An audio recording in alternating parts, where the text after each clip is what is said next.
Oi, gente, tudo bem com vocês? Estamos começando o Brasil Consciência dessa semana, trazendo muita informação sobre o Programa Espacial Brasileiro. Você verá, por exemplo, novas informações sobre a proposta de criação da empresa estatal Alada.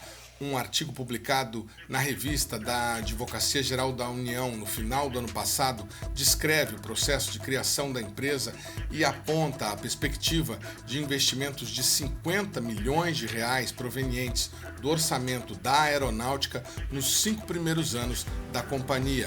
Você também verá que o deputado Carlos Zaratini conseguiu aprovar um pedido para a realização de uma audiência pública que vai discutir a proposta de criação da Alada e também que a própria Agência Espacial Brasileira, na figura de seu presidente, demonstra apreensão com a possibilidade de sobreposição de atividades entre a empresa e os institutos já constituídos dentro do Programa Espacial Brasileiro, entre eles o INPE e o IAE. Mas antes, nós também vamos falar sobre o lançamento do primeiro foguete orbital na base de Alcântara.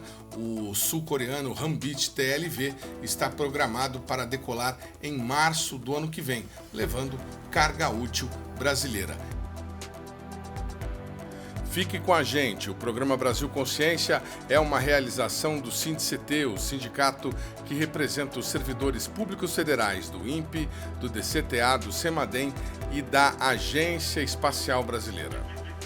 Muito bem, amigo do programa Brasil Consciência, para esclarecer essas informações todas, a gente tem o prazer mais uma vez de trazer aqui para vocês o presidente da Agência Espacial Brasileira, Marco Antônio Chamon, que gentilmente disponibilizou espaço na agenda para nos esclarecer sobre esses assuntos. Primeiro, a gente começa com o lançamento previsto para março de 2025, como a gente já tinha antecipado. Dessa vez, a empresa sul-coreana InnoSpace vai lançar um foguete orbital com carga útil brasileira e clientes privados também, que a gente ainda vai tentar confirmar a partir da base de Alcântara. Obrigado, Chamon, por você ter atendido o nosso convite mais uma vez. Vocês vão lançar 2 nanosatélites feitos em parceria com o INPE, feitos por universidades brasileiras em parceria com o INPE, e mais um sistema de navegação inercial, que foi uma encomenda tecnológica da própria AEB. Primeiro, para o nosso telespectador entender, por que a decisão de colocar essas cargas nesse lançamento? Boa tarde. Boa tarde. Boa tarde, Edmundo. Boa tarde aos que nos assistem. Obrigado a você mais uma vez pela oportunidade de mostrar um pouco do que é o Programa Espacial Brasileiro, o que a gente está fazendo, o que está acontecendo de novo. Então, indo direto para essa questão, acho que é conhecimento dos que nos assistem aqui, que o Centro de Lançamento de Alcântara abriu suas portas há já algum tempo para lançamentos não governamentais, lançamentos comerciais, né? Nós já licenciamos vários operadores aqui no Brasil e alguns deles já tiveram contratos assinados com a Força Aérea. E, em particular, um deles, uma empresa sul-coreana, a InnoSpace, avançou bastante na utilização desse contrato e já fez um primeiro lançamento de teste no começo do ano passado, em março do ano passado.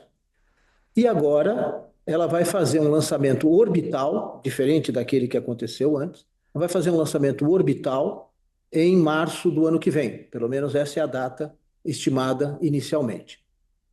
O que significa um lançamento orbital? Significa que nós vamos colocar um satélite em órbita da Terra. O primeiro lançamento foi o lançamento suborbital, portanto ele não satelizava nada, tá certo? E dessa vez vai haver um lançamento de cargas úteis orbitais, satélites. Quais são essas cargas e por que nós as escolhemos, o que elas significam? Então, se você me permitir rapidamente, as cargas, quando o acordo foi feito com a InnoSpace, nós assinamos um acordo com a InnoSpace, para que a EB tivesse, nesse lançamento que vai acontecer em março, uma disponibilidade pequena, 15 quilos, para cargas úteis brasileiras, ou que a gente definisse como cargas úteis para serem lançadas. Então, 15 quilos não é muita coisa, mas nós tínhamos, com previsão para término no final deste ano início do ano que vem, que é aquilo que é razoável para ser lançado em março, nós tínhamos algumas cargas úteis já em desenvolvimento no Brasil. Alguns satélites que, por uma série de razões, a EB já tinha promovido, às vezes financiando diretamente, às vezes por emenda parlamentar. Nós tínhamos algumas cargas úteis em desenvolvimento que estariam prontas para este lançamento. Então, você tem que levar isso em consideração. Não adianta ter um excelente satélite que só vai ficar pronto daqui a 2 anos. E também não adianta ter um satélite que vai ficar pronto na hora e ele pesar 30 quilos, porque eu só tenho 15. Então, somando todas essas coisas, apareceram alguns candidatos, e aí nós consultamos esses candidatos, né, porque é um lançamento de risco, a gente sabe disso. É a primeira vez que esse foguete é lançado, estou falando do foguete orbital, é a primeira vez que esse foguete orbital é lançado. A gente sabe que, tipicamente, a taxa de falhas de foguete, historicamente, a taxa de falhas de foguetes é alta. O primeiro lançamento ele tem um risco muito maior, né? Acho que aquilo que todo mundo conhece, a SpaceX, que é uma empresa que todo mundo já ouviu falar. O Falcon 1, o primeiro foguete que eles fizeram, só funcionou no quarto lançamento. Então, há um risco associado ao lançamento. Então, pode-se simplesmente perder a carga útil. Embora não se esteja pagando nada por ela, isso está sendo oferecido pela EB para o satélite, ele pode estar perdido. Então, tem isso como risco. Um outro risco é as condições de vibração do satélite. Elas são menos determinadas, porque o satélite é bastante inovador, bastante novo. É o primeiro satélite, perdão, estou falando satélite, mas é foguete. É o primeiro foguete híbrido orbital. Você tem foguetes híbridos suborbitais, mas é o primeiro foguete híbrido orbital que vai voar. E as condições de vibração, por exemplo, deles são medidas, sim, mas ainda com alguma incerteza. Então, você tem um risco de que, mesmo que ele seja satelizado, ele tenha sofrido uma vibração excessiva e pode não funcionar o satélite. Então, somando tudo isso, algumas instituições que nós consultamos disseram: olha, o risco é muito grande, eu prefiro esperar, vou pagar um lançamento em outro momento. Tá bom. E algumas disseram: olha, eu tenho aqui um modelo que poderia ser utilizado, eu gostaria de fazer esse lançamento, é uma oportunidade de lançamento, eu estava sem orçamento para fazer um lançamento ou outro, essa é uma boa oportunidade. Então, juntando tudo isso, nós contactamos e aceitaram participar desse lançamento a Universidade de Santa Catarina, a Universidade Federal de Santa Catarina, com o satélite GOLDS, e a unidade regional do INPE, que fica em Natal, né, também aceitou, no Rio Grande do Norte, também aceitou fazer esse lançamento. São lançamentos pequenos, né? É um lançamento de um satélite 2U, que é um satélite pequeno, ele é um satélite que vai ter 2,5 kg, qualquer coisa desse tipo, 3 quilos, e um satélite 1U, que é um satélite, um cubo, né, de 1 quilo aproximadamente, 1,5 kg no máximo. Esses são as duas cargas que vão ser lançadas. Elas cabem dentro do envelope que nós temos e são satélites em desenvolvimento que estarão prontos na época que vai ser lançado. Além desses dois, nós temos uma carga útil que essa é bem interessante sobre esse aspecto, que é um sistema inercial. Não é um satélite inteiro, mas é um componente importante para sistemas de controle. Aí há uma vantagem bastante grande em lançar esse sistema inercial, porque eu só preciso de alguns minutos de lançamento. O lançamento não precisaria nem ser bem sucedido para que eu pudesse validar essa carga útil. Basta que ela sofra as acelerações e outros fatores do próprio foguete para que ela seja validada num voo. Então, essa é uma vantagem bastante grande nossa. E essa carga útil, esse sistema inercial, ele faz parte de um contrato que desde 2020 a gente vem desenvolvendo com uma empresa, é uma encomenda tecnológica, que é um instrumento novo na legislação brasileira, que permite que a gente contrate em condições particulares, né, uma empresa para fazer um desenvolvimento tecnológico de risco. Ou seja, um desenvolvimento tecnológico que não foi feito no Brasil ainda, nas condições que ele foi colocado. Então, nós temos essas 3 cargas úteis, 2 satélites, esse sistema inercial, que é um experimento de equipamento, que vão ser lançados em março. Para terminar, já que a minha resposta foi muito longa, eu só queria salientar um fato importante. O foguete não é nacional, já sabemos disso. É de uma empresa sul-coreana. Mas nós temos lançado do território nacional, de uma base nacional, uma carga útil nacional, na realidade, duas cargas úteis nacionais, coisa que nunca aconteceu na história. Nós tivemos tentativas anteriores, você sabe muito bem disso, os telespectadores devem, os que nos assistem devem conhecer isso também. Nós tivemos tentativas com o VLS no passado, nenhuma foi bem sucedida, naquele espírito de que o primeiro é sempre mais difícil de conseguir, etc.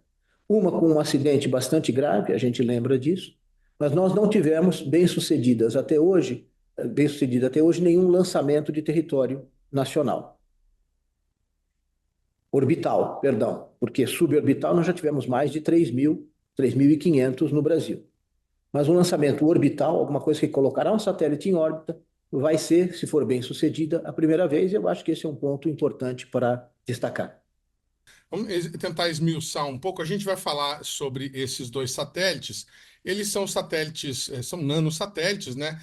Imagino eu que a questão seja mais o impulsionamento da formação de mão de obra, de especialistas em tecnologia espacial, mas eles vão ter aí uma utilidade que é ser incorporados ao sistema de coleta de dados brasileiro, receber dados de Perfeitamente. PCDs e tudo mais. E esse sistema inercial aí, o que vocês pretendem com ele? Você falou em controle de satélite. Eu pergunto isso porque no último lançamento, no lançamento teste da InnoSpace, a carga útil foi um sistema inercial que estava em desenvolvimento pelo IAE. E agora tem um sistema inercial em desenvolvimento por uma empresa privada. E acrescento essa pergunta que na carga útil particular do voo, também deve ter um outro sistema inercial desenvolvido pela empresa Castro Leite, que é o responsável pelo sistema inercial, aquele que foi lançado do IAE. Quer dizer, o Castro Leite trabalhava no IAE, desenvolveu aquele sistema inercial que era, a princípio, lá para o VLS, VLM, foi lançado em teste e agora, na empresa privada dele, vai fazer o lançamento de outro sistema. Por que nós temos tantas iniciativas ao mesmo tempo de sistemas inerciais sendo testadas? Primeiro, a ideia de sistema inercial em si, ela é importante porque o domínio de sistemas inerciais é um domínio difícil no mundo e é um domínio, muitas vezes, dependendo da precisão que você tem, embargado. Então, o domínio tecnológico de sistemas inerciais em geral é um domínio tecnológico importante. Esse é o primeiro ponto. Por que nós temos esses vários? Então, a primeira coisa que tem que distinguir é entre os sistemas inerciais que são utilizados em foguetes e aqueles que são utilizados em satélites. Eles têm características diferentes, eles têm tempos de resposta diferentes. Um voo de um satélite, um voo de um foguete para colocar um satélite em órbita baixa, órbita LEO, é um voo de 20 minutos, tipicamente. Um satélite, quando ele fica em órbita alguns anos. Então, as características que você precisa de controle são diferentes. Então, os sistemas inerciais que você desenvolve para um e para outro têm características diferentes. Então, só isso já separa o sistema que foi lançado no ano passado, o Cisnave, né, dos sistemas que estão sendo lançados agora, que são para satélites. O Cisnave é para sistemas de foguetes. Por que tem mais de um sistema inercial para satélites? Essa é uma segunda pergunta, porque você tem voando duas empresas com sistemas inerciais para satélites. Por que tem dois?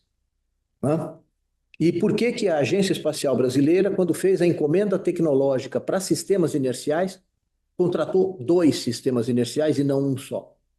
Então, é preciso verificar, essa é uma pergunta importante, é preciso verificar características da necessidade do objeto.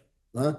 Um sistema inercial, tem um desenvolvimento precário ainda, não é que não tem nenhum desenvolvimento, seria errado dizer, ele tem um desenvolvimento ainda não concluído, vamos colocar assim, no Brasil. Sistemas inerciais são necessários em satélites e são, em foguetes também, e são de difícil aquisição e são de difícil desenvolvimento.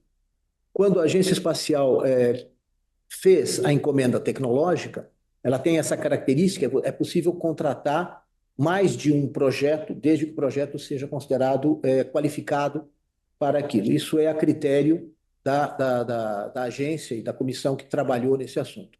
Então, o que nós fizemos, quando nós fizemos essa escolha de encomendas tecnológicas, foi promover mais de uma tecnologia. As duas tecnologias que existem na encomenda tecnológica, as duas não estão voando, apenas uma está voando. Castro Neves é um desenvolvimento privado, um desenvolvimento que não foi financiado pela agência, mas que é um desenvolvimento feito na indústria. A indústria tem interesse em voar, né? Porque quer se capacitar para isso, quer ter um produto para vender, etc. Mas nós, quando desenvolvemos a encomenda tecnológica, nós desenvolvemos duas delas com tecnologias diferentes. Por quê? Porque são duas rotas distintas, obtendo componentes distintos, mas com características que são úteis para satélite. Qual delas vai funcionar melhor? Eu não sei. Essa é a ideia da encomenda tecnológica. Eu terei duas tecnologias desenvolvidas e eu posso escolher, dependendo da aplicação que eu quiser, qual é aquela que é mais adequada.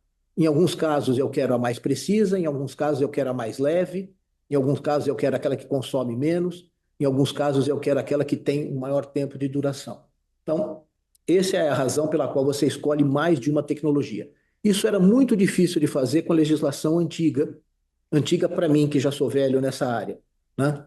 Mas é possível desde 2004, ou seja, nós já temos 20 anos, né, da primeira lei de inovação, agora nós tivemos uma segunda mais recente, desde a primeira lei de inovação, essa possibilidade de você contratar mais de uma vez o mesmo objeto, um objeto similar, ela apareceu. E a vantagem disso daí é que quando existe um risco tecnológico, quando o objeto é incerto, quando a tecnologia é nova e tem que ser desenvolvida, você escolher rotas diferentes. Essa é a razão pela qual a agência investiu em duas empresas para terminar. Uma delas está suficientemente madura para voar em março do ano que vem. O programa Brasil Consciência vai para um rápido intervalo e, na sequência, a gente volta com informações sobre os custos do lançamento da InnoSpace no Maranhão e as informações sobre a posição da agência quanto à criação da Alada. É o instante, só não saia daí.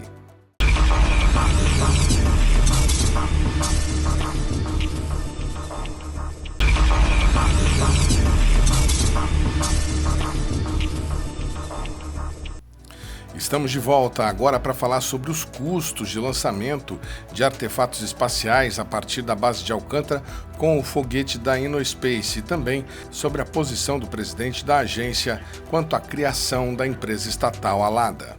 A gente teve, durante algum tempo, a discussão sobre a assinatura do acordo de salvaguarda para transformar Alcântara no espaço-porto. Depois, a Agência Espacial Brasileira realizou o chamamento público em que foram encontradas empresas para operar no espaço-porto. A InnoSpace assumiu, no caso, o lugar de uma outra empresa que ganhou aquela concorrência e acabou desistindo.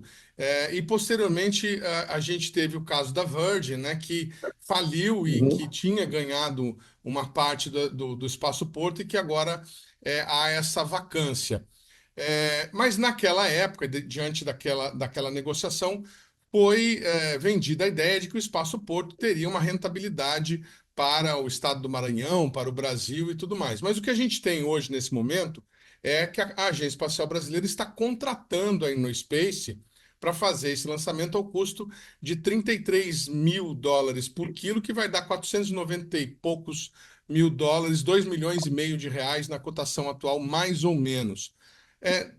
Isso está de acordo com aquilo que a gente recebeu de informação? Quer dizer, o Brasil está investindo na qualificação do foguete sul-coreano, e o que os sul-coreanos estão investindo no Brasil, no espaço-porto de Alcântara, nesse momento? Bom, vamos separar um pouquinho as questões. Primeiro, o chamamento é para a empresa, ela tem um contrato com a Força Aérea para utilizar a base. Essa é uma coisa, né? Então, existe o contrato da empresa com a Força Aérea para utilização da base e e esse contrato tem um custo, e o custo é para a empresa.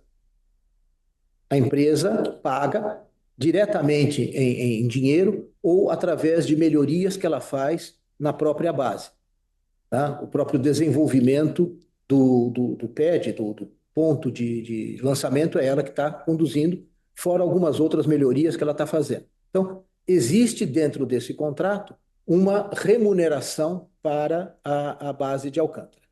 É preciso lembrar que a base de Alcântara, como ela é gerenciada hoje pela Força Aérea, ela não pode ter lucro. O Estado não pode ter lucro. Você pode ter a remuneração dos seus custos. Essa é a lei. Então, o que está acontecendo é uma avaliação dos custos daquela utilização daquela área. Esses custos são reembolsados na forma de pagamento, direto ou indireto, pela empresa. Isso é o que existe até hoje. Quando existir uma empresa, que é a Alada, aí ela poderá ter lucro e poderá comercializar essas coisas, esse espaço da base aérea. Então, essa é uma coisa. Agora, imagine a seguinte situação. Eu tenho uma empresa, a Innospace, que contrata a Força Aérea, paga os custos de uso da base e vai lançar o seu foguete. Aí ela tem que ter lucro também e ela vai comercializar o espaço desse foguete. Então ela diz, olha, custa $30.000, $33.000 por quilo, quem é que quer? Aí uma empresa italiana está interessada em lançar um nanosatélite com eles. Então ela paga $33.000 o quilo e lança. Uma empresa brasileira ou o próprio governo brasileiro quer lançar alguma coisa. É a mesma coisa, ele vai lá e paga. No caso específico da Agência Espacial Brasileira, nós negociamos com a Innospace 15 quilogramas gratuitamente.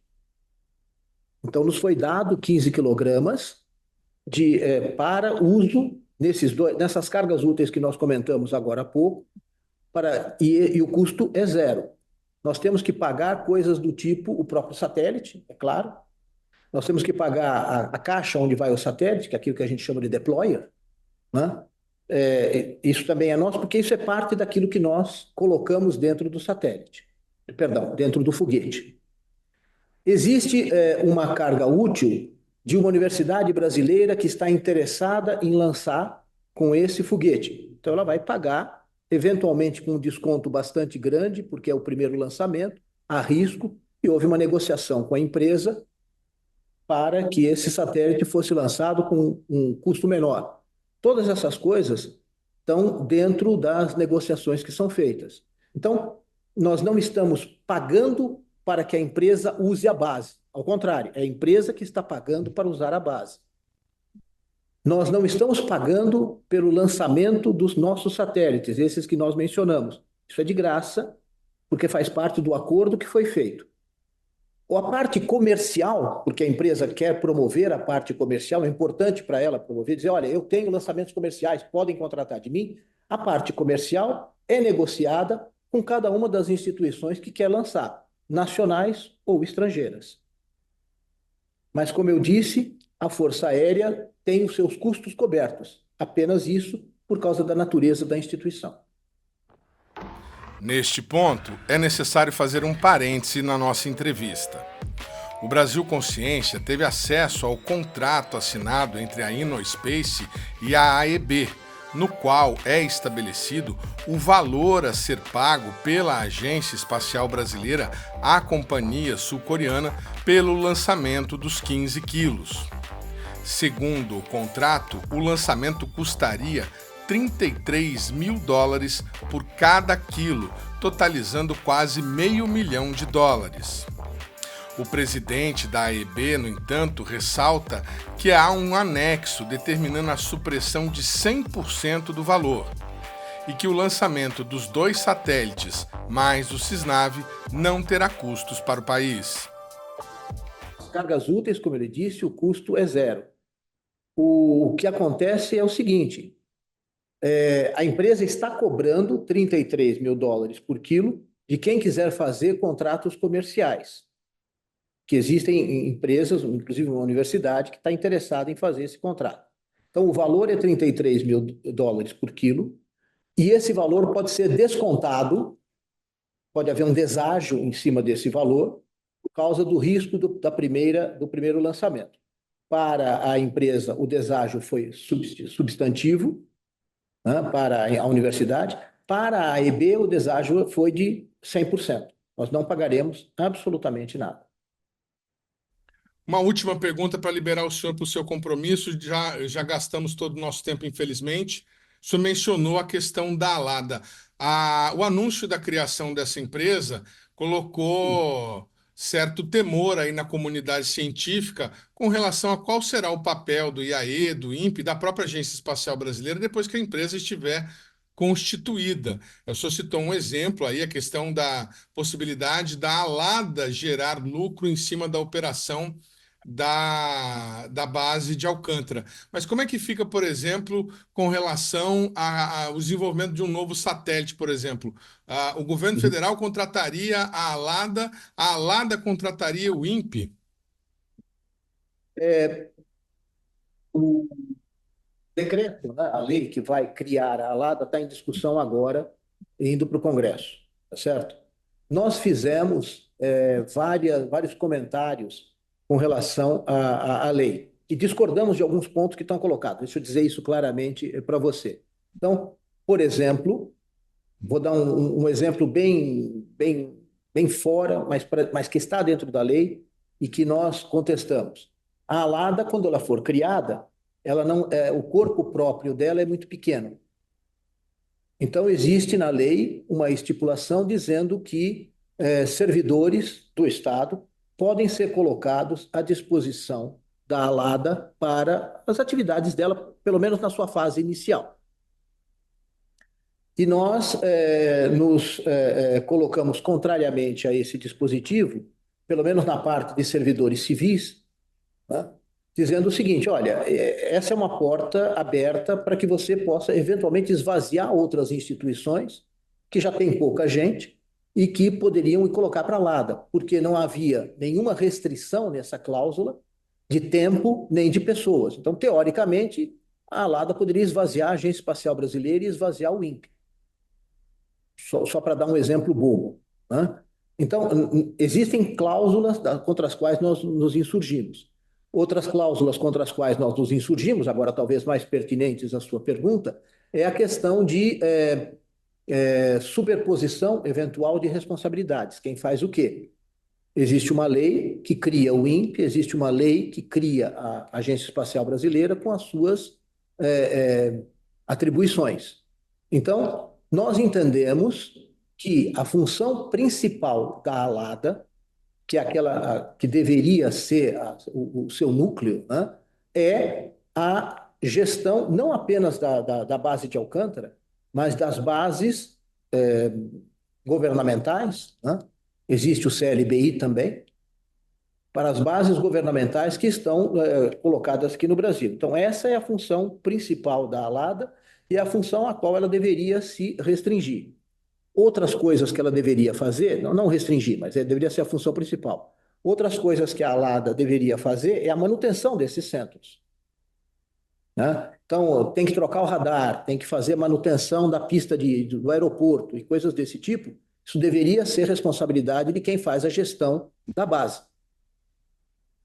Outra coisa, existe na lei, e você está certo, dispositivos indicando desenvolvimento científico e tecnológico por parte da ALADA. Eu acredito que aí nós estamos fugindo um pouco da proposta original da ALADA, que foi objeto, inclusive, de um grupo de trabalho lá atrás, nos anos 2018, 2019, coisas desse tipo, indicando quais seriam as atribuições da ALADA. E a atribuição principal da ALADA é a gestão dos complexos dos spaceports, dos espaçoportos que existem no Brasil. O desenvolvimento tecnológico, pesquisa e outras coisas deveriam estar a cargo das instituições que têm atribuição para isso hoje. Então, nós nos manifestamos digamos, uma certa apreensão, a EB colocou isso no papel, uma certa apreensão à superposição de responsabilidades e atribuições. Isso agora vai para discussão, inclusive já existem pedidos de audiência pública, eu já cheguei a ser convidado para participar de uma dessas audiências públicas e o processo de construção de uma lei vai continuar normalmente.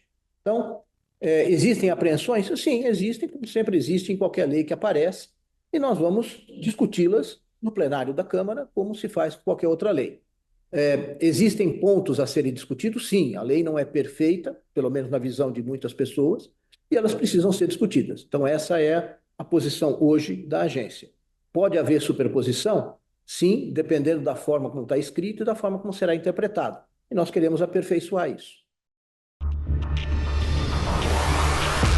Em artigo publicado na Revista da Advocacia Geral da União, o ex-militar e doutor em Direito Público pela Universidade Federal de Pernambuco, Jefferson Dallamura Nascimento, descreve o processo de criação da Alada e a expectativa de investimentos nos anos iniciais. Segundo o artigo, o embrião para a criação da Alada foi um simpósio conduzido pela Agência Espacial Brasileira em conjunto com a Sociedade Brasileira para o Progresso da Ciência e a Academia Brasileira de Ciência em São José dos Campos no ano de 2004. Ainda segundo o artigo, especialistas presentes ao encontro teriam sugerido a criação de uma empresa pública que atuasse como principal contratante e liderasse a inserção da indústria nacional no mercado internacional. De acordo com a publicação, os militares aguardavam o encaminhamento do projeto para a criação da empresa Alada no ano de 2018, porém, o assunto foi postergado por conta da criação da Nave Brasil.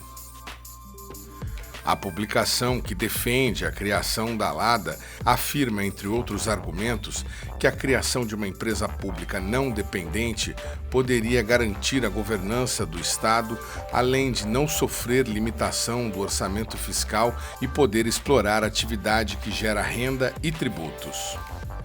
A publicação detalha os investimentos previstos no plano de negócios da empresa. Segundo o texto, para a capitalização da Alada é previsto um montante de 50 milhões de reais oriundos do orçamento do Comando da Aeronáutica, que serão distribuídos ao longo de 5 anos, sendo 6 milhões no primeiro ano, 8 milhões no segundo, 17 milhões no terceiro, 9 no quarto e 10 milhões no quinto. Ainda segundo o documento, a estratégia de negócios da empresa estabelece estimativa de receitas com uma variedade de fontes, incluindo contratos e convênios já existentes com o Comando da Aeronáutica. Em seus últimos argumentos, a publicação compara a empresa a ser criada, a Alada, com a Antrix, uma empresa pública indiana vinculada à agência espacial daquele país. De acordo com a publicação, a Antrix desempenha papel fundamental de geração de receitas para a Agência Espacial Indiana por meio da comercialização de seus produtos e serviços espaciais no mercado global. A publicação acrescenta ainda que o formato de empresa pública possibilitará à Alada maior segurança na gestão de instalações governamentais, como o Centro de Lançamento de Alcântara, os laboratórios do Departamento de Ciência e Tecnologia Aeroespacial do DCTA e do Instituto Nacional de Pesquisas Espaciais, o INPE. Em outra publicação recente, o jornal O Estado de São Paulo informou que um relatório interministerial produzido para justificar a criação da empresa cita a possibilidade de atração de negócios com a SpaceX, companhia do milionário Elon Musk, que recentemente se envolveu em polêmicas com o Supremo Tribunal Federal, o ministro Alexandre de Moraes e o presidente Lula. A atração da empresa norte-americana, porém, não parece plausível, uma vez que ela não se interessou pelo edital de chamamento de empresas interessadas em explorar o espaço-porto de Alcântara quando ele foi aberto pela primeira vez.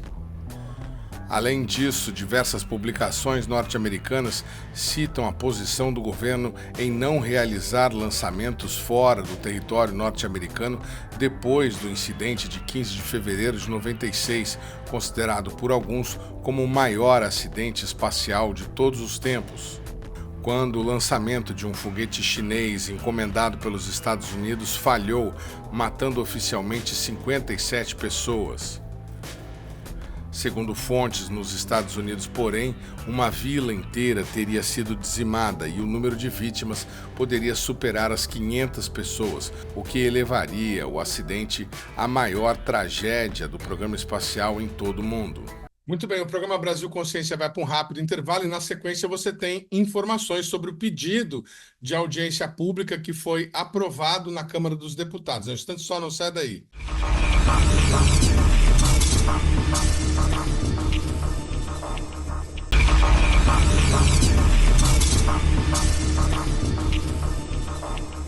O deputado Carlos Aratini aprovou o requerimento para a realização de uma audiência pública que vai discutir o projeto de criação da ALADA. A aprovação aconteceu por unanimidade na Comissão de Relações Exteriores e Defesa. Presidente e senhores deputados, esse projeto de lei ele é bem oportuno. Ele visa reorganizar o setor aeroespacial brasileiro, dar uma nova dimensão para o setor aeroespacial, mas é importante que nós tenhamos conhecimento exatamente de como se pretende desenvolver esse programa. Nós tivemos, inclusive, há 5 anos atrás, em 2019, a aprovação do Acordo de Alcântara, o famoso Acordo de Alcântara, que ficou em debate anos e que é um acordo com os Estados Unidos para o lançamento de foguetes a partir da base de Alcântara. Então a gente também precisa ter uma avaliação do que foi feito nesses 5 anos, com o que chegou aqui no Brasil por parte de contribuição desse acordo com os Estados Unidos. Segundo informações obtidas com a assessoria de imprensa da Câmara, ainda não há data definida para que a audiência aconteça. Muito bem, amigo do programa Brasil Consciência, vamos conhecer então um desses nanosatélites que vai ser lançado ao espaço neste lançamento do foguete sul-coreano da Innospace a partir da base de Alcântara. Eu estou em contato com o professor Eduardo Bezerra, coordenador do Space Lab, o laboratório lá da Universidade Federal de Santa Catarina, responsável pela construção deste nanosatélite. Professor, muito obrigado pela participação aqui no nosso programa. Primeiramente, a gente gostaria de saber qual foi a maior dificuldade para vocês conseguirem viabilizar esse projeto. Desde quando vocês estão trabalhando na montagem desse nanosatélite? Boa tarde. Obrigado aí pelo convite, a oportunidade de compartilhar nossas experiências. Nós estamos trabalhando já desde 2021 ou 22, foi logo depois da pandemia, assim, no meio da pandemia começamos o projeto. Foi uma demanda aqui da Defesa Civil, começou pela Defesa Civil do Estado de Santa Catarina, inclusive... além da Defesa Civil, teve outros órgãos, né? Teve aí toda a questão do agronegócio também, mas foi por aí, 2020, 2021. Foi logo depois que nós lançamos o Floripa Sat 1, que nós lançamos em dezembro de 2019. Então, foi início de 2020, agora eu me recordo bem. Foi exatamente no fim de semana anterior à pandemia. A equipe do INPE, né, e da Agência Espacial Brasileira, eles vieram a Santa Catarina e nós fizemos uma reunião de início do projeto no fim de semana anterior à pandemia. Então, foi 2020 que começaram os trabalhos, né? Muito bacana. E esse nanosatélite que vocês projetaram, o senhor disse aí que era inicialmente uma demanda de defesa civil. Quais são os dados com que ele vai trabalhar? Qual que vai ser a aplicação dele? A aplicação principal do satélite vai ser coleta de dados ambientais. Então, tem uma série de plataformas de coleta de dados espalhadas pelo Brasil, né? algumas centenas, milhares dessas estações, nas áreas mais remotas, áreas não remotas, estão espalhadas por tudo. Essas plataformas elas são equipadas com um rádio para transmitir as informações que elas coletam, né, ambientais, então temperatura, pressão, vento, informações mais variadas possíveis sobre o meio ambiente, né, sobre o que está acontecendo ali na volta daquela estação. O, Em alguns lugares é possível enviar para uma rede de telefonia celular, mas essas plataformas já foram feitas de uma forma meio padronizada, falando um determinado protocolo, e esse satélite que nós desenvolvemos fala exatamente o protocolo dessas estações. Então, ele coleta essas informações. Não é uma grande quantidade de dados, né? Se for ver uma estação apenas, mas se for ver todas as estações, aí realmente é uma grande quantidade de dados. E com todos esses dados, né, que nós recebemos no satélite, nós retransmitimos para a Terra, para as estações de controle da missão, de controle do satélite, e chegando nessas estações, esses dados vão direto para o Sistema Brasileiro de Coleta de Dados Ambientais, que é um sistema gerido pelo INPE, né? O INPE, São José dos Campos, Natal, Cuiabá, tem várias bases, mas caindo dentro do sistema esses dados, aí eles processam isso e a partir daí eles conseguem fornecer uma previsão do tempo mais precisa. Quanto mais dados, mais precisa a previsão do tempo, né? Então, esse é o nosso objetivo. Então, o objetivo é coletar esses dados, mas tem um objetivo também bastante importante, que é validar em órbita esse módulo de coleta de dados. Esse módulo nunca foi usado em nenhum satélite, né? Vai ser a primeira vez. Foi um módulo que fala esse protocolo que eu comentei, né? Ele foi desenvolvido para ser totalmente compatível com as plataformas e com os satélites brasileiros que estão em órbita hoje em dia. Então, tem aí o SCD, o Amazônia 1, eles têm um módulo semelhante a esse, que fala o mesmo protocolo, né? Mas são satélites grandes, então bem mais caros para desenvolvimento, para lançamento, né? E agora nós estamos entrando com esses satélites pequenos, né? Massa aí de 2 quilos, 2 quilos e pouco, 2.200, se eu não me engano, para fazer uma das funções desses satélites grandes, que é essa coleta de dados, usando esse módulo que se comunica com essas plataformas, né, de coleta de dados ambientais. Então vai ser uma espécie de uma revolução aí, que se nós conseguirmos que isso aí funcione mesmo, está funcionando pelos nossos testes, né, nós vamos economizar muito em dinheiro em satélites maiores para esse fim, né? Muito bem, todo mundo que acompanha o Programa Espacial Brasileiro e o nosso programa em especial, né? A gente fica contente com nossos assinantes, sabe? A gente fez recentemente uma reportagem sobre o recorde atingido pelo SCD-1, nosso satélite mais longevo, que já está quase que morto, digamos assim. Então, a gente teria uma alternativa aí para fazer a coleta de dados, esses dados ambientais importantíssimos para a previsão do tempo. Como é que foi a obtenção dos recursos? Vocês já têm experiência, já fizeram um nanosatélite anteriormente. Como é que foi para conseguir o dinheiro que viabilizou a montagem e o desenvolvimento desse módulo? Começou com uma emenda parlamentar de um deputado federal de Santa Catarina, né, da Frente Parlamentar Mista do Programa Espacial Brasileiro, se não me engano, esse é o nome da frente, né? E a partir daí, aí desenvolvemos, compramos os módulos mais caros, né? Os painéis solares, que realmente é o custo mais elevado do satélite. Também o pagamento de bolsas para os alunos, né? Então, com essa emenda, nós fomos cobrindo esses valores. Depois disso, mais recentemente agora, que isso foi em 2020, né? 4 anos de projeto, realmente vai uma despesa anual aí. E mais recentemente, a própria agência espacial conseguiu um recurso de um outro fundo. Muito bem. E qual é a estimativa que vocês têm da durabilidade desse nanosatélite? A gente sabe, né? Esse é um modelo inicial e possivelmente, se isso, como o senhor disse, funcionar, pode vir a gerar aí constelações desse satélite. Mas este inicial deve durar quanto tempo prestando esse serviço? Ele foi feito para durar um ano, 12 meses, certo? Mas o que que acontece, né? O SCD, né, já está aí em órbita há bastante tempo. Ele foi feito para durar bem menos do que a vida útil dele. Se não me engano, O SCD tinha uma previsão de também 12 meses, 24 meses, era alguma coisa assim. E já está aí há tantos anos, né? Claro, cada ano vai reduzindo aí a funcionalidade, vai degradando, né? O Floripa Sat 1, nós tínhamos uma previsão de um ano para ele também, né? Esse satélite agora, ele é uma evolução do Floripa Sat 1. Nós chamamos ele internamente de Floripa Sat 2, inclusive, que é a mesma plataforma, é idêntico, ele só é o dobro do tamanho.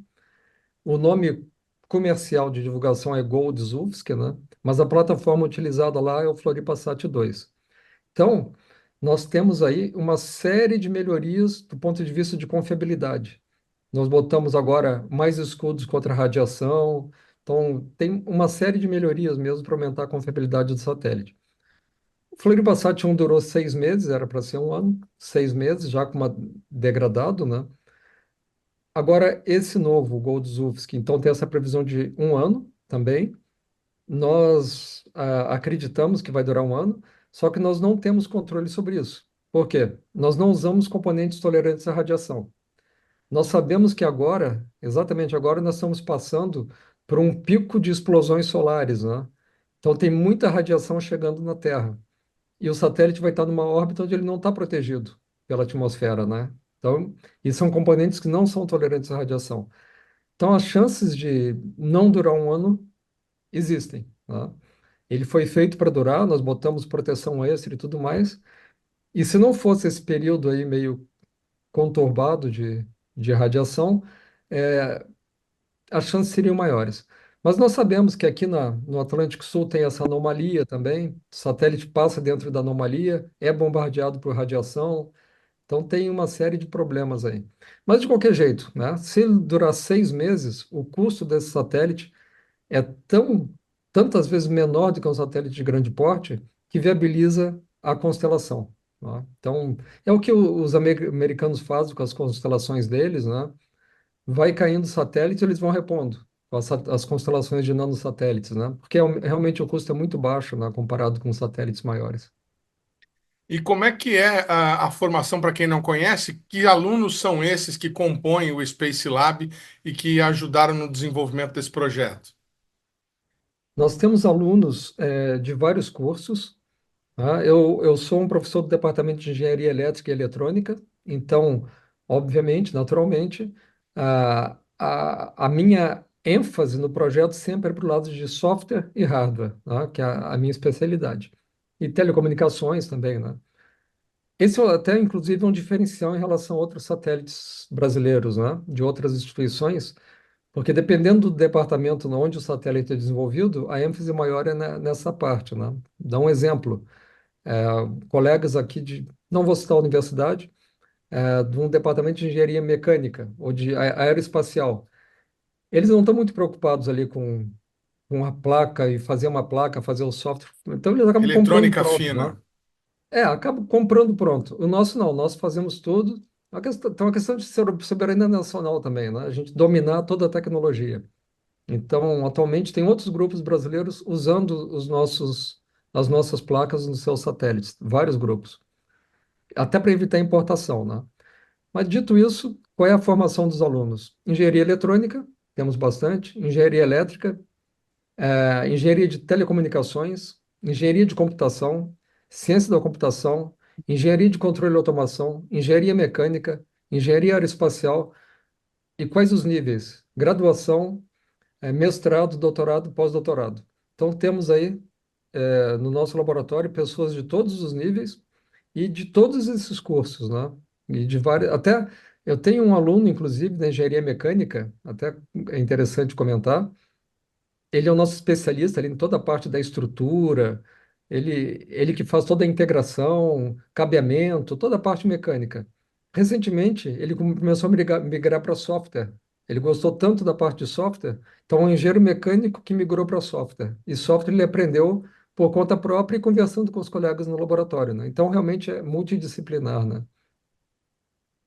Que bacana. Olha, professor, eu desejo sorte aí, sucesso no lançamento, tomara que dê tudo certo e que o Floripa Sat 2 ou o Golds possa realmente inaugurar esse marco aí de satélite de coleta de dados, nanosatélites, constelações do Brasil. Obrigado pela participação aqui no nosso programa, viu? Obrigado pela oportunidade. O programa Brasil Consciência de hoje vai ficando por aqui. Você que quiser conferir os demais programas produzidos pelo CineCT deve acessar as nossas redes sociais que estão aí na tela para você nesse momento. Dúvidas, críticas, sugestões, o nosso e-mail é sempre o caminho para você puxar a nossa orelha. A gente volta na semana que vem com mais uma atração inédita para vocês. Tchau, gente. Um abraço.